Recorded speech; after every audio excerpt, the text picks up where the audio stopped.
नमस्कार। मैं डॉक्टर पंकज श्रीवास्तव। यहाँ इस स्लाइड में आप दो पौधों के फोटो देख रहे हैं। दोनों पौधों की मॉर्फोलॉजी में भी साफ अंतर दिखाई दे रहा होगा। पहले फोटो में आप देख रहे हैं कि पौधे में कांटे लगे हुए हैं, पौधे का फल हार्ड है, पौधे का तना या उसकी टहनियां ये भी कड़ी है। दूसरे फोटो में आप देख रहे हैं कि पौधा कितना नरम और मुलायम है। ये दोनों पौधा बेशक आप पहचान भी रहे होंगे। पहला पौधा है बेल, एगल मार्मेलॉस, ये रूटेसी फैमिली का पौधा है। दूसरा पौधा है बनाना, केला का पौधा, मूसा पैराडिसिका, ये लूसेसी फैमिली का पौधा है। ये दोनों पौधे की मार्फोलॉजी में इतना अंतर क्यों है, इस बात को आप समझिए। एक तो अंतर जेनेटिक्स के कारण है। रूटेसी फैमिली का पौधा है, हार्ड होता है, कांटे होते हैं। बनाना मूसेसी फैमिली का पौधा है, ये नरम होता है। लेकिन ये दो पौधे इस तरह की मार्फोलॉजी में, ये दोनों फैमिली के पौधे इस तरह की मार्फोलॉजी में क्यों डेवलप हुए, इस तरह से ये क्यों विकसित हुए, इसको समझने के लिए हम लोग ये समझते हैं कि ये पौधा किस वातावरण में उगाया जाता है। बेल का पौधा एरिड रीजन का पौधा है, एरिड एटमॉस्फेयर में उगाया जाता है। जबकि बनाना, केला, ये ह्यूमिड एटमॉस्फेयर में उगाया जाने वाला पौधा है। तो ह्यूमिड एटमॉस्फेयर और एरिड एटमॉस्फेयर में क्या अंतर होता है, इसको समझने के लिए मैंने यहाँ पर एक लिस्ट दी है। एरिड रीजन वह क्षेत्र होते हैं जिन क्षेत्रों में बारिश 500 मिलीमीटर से कम होती है। एरिड क्षेत्रों को हिंदी में शुष्क क्षेत्र भी कहा जाता है। बारिश 500 मिलीमीटर से कम है, वातावरण भी शुष्क है। आप समझ सकते हैं कि अगर वातावरण शुष्क रहेगा, बारिश भी कम होगी, तो पौधे को पानी कम लॉस करना होगा। पौधे की मार्फोलॉजी ऐसी होनी चाहिए कि वो पानी कम लॉस करे। इन क्षेत्रों में सूखा भी ज्यादातर पड़ता है और इन क्षेत्रों में जमीन भी जल्दी खराब होती है, डिजर्टिफिकेशन हो जाता है, जमीन रेगिस्तान में परिवर्तित हो जाती है। इन क्षेत्रों में बायोडायवर्सिटी का नुकसान ज्यादा है।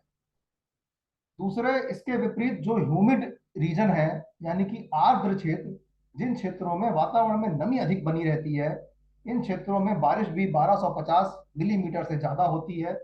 इन क्षेत्रों में गर्मियां में भी वातावरण में नमी रहती है, ठंड इन क्षेत्रों में हल्की पड़ती है और वातावरण में नमी बनी रहती है। इन क्षेत्रों में पानी की कोई कमी नहीं है, इसलिए इन क्षेत्रों में बहुत सारा वेजिटेशन पाया जाता है।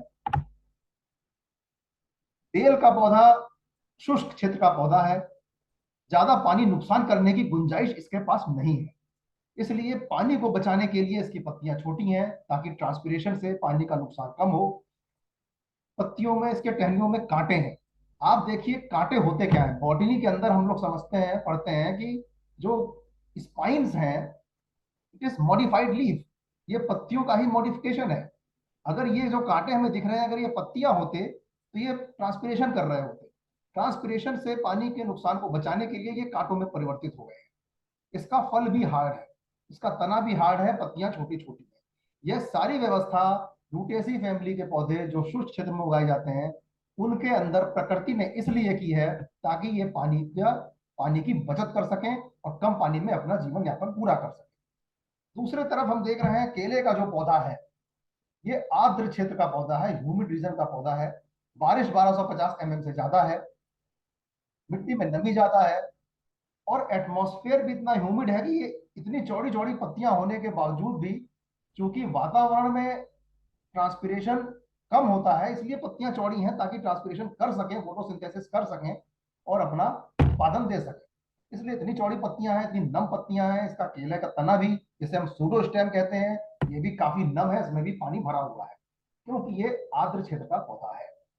तो ये आर्द्र क्षेत्र के पौधे की मार्फोलॉजी और शुष्क क्षेत्र के पौधों की मार्फोलॉजी, इस दोनों में अंतर इस कारण से हुआ क्योंकि इनको अलग अलग वातावरण में उगना है।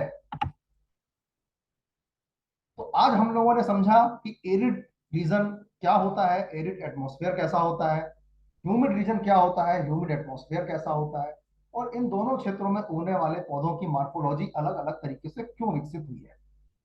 डियर स्टूडेंट्स, यहां पर मैं आपको असाइनमेंट दे रहा हूं कि मैंने एरिड रीजन का एक एग्जाम्पल दिया बेल, ह्यूमिड रीजन का एक एग्जाम्पल दिया बनाना।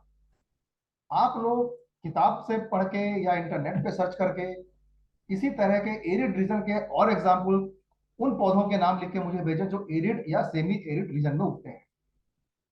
दूसरे ग्रुप में उन पौधों के नाम लिख के भेजें जो ह्यूमिड रीजन में उगते हैं।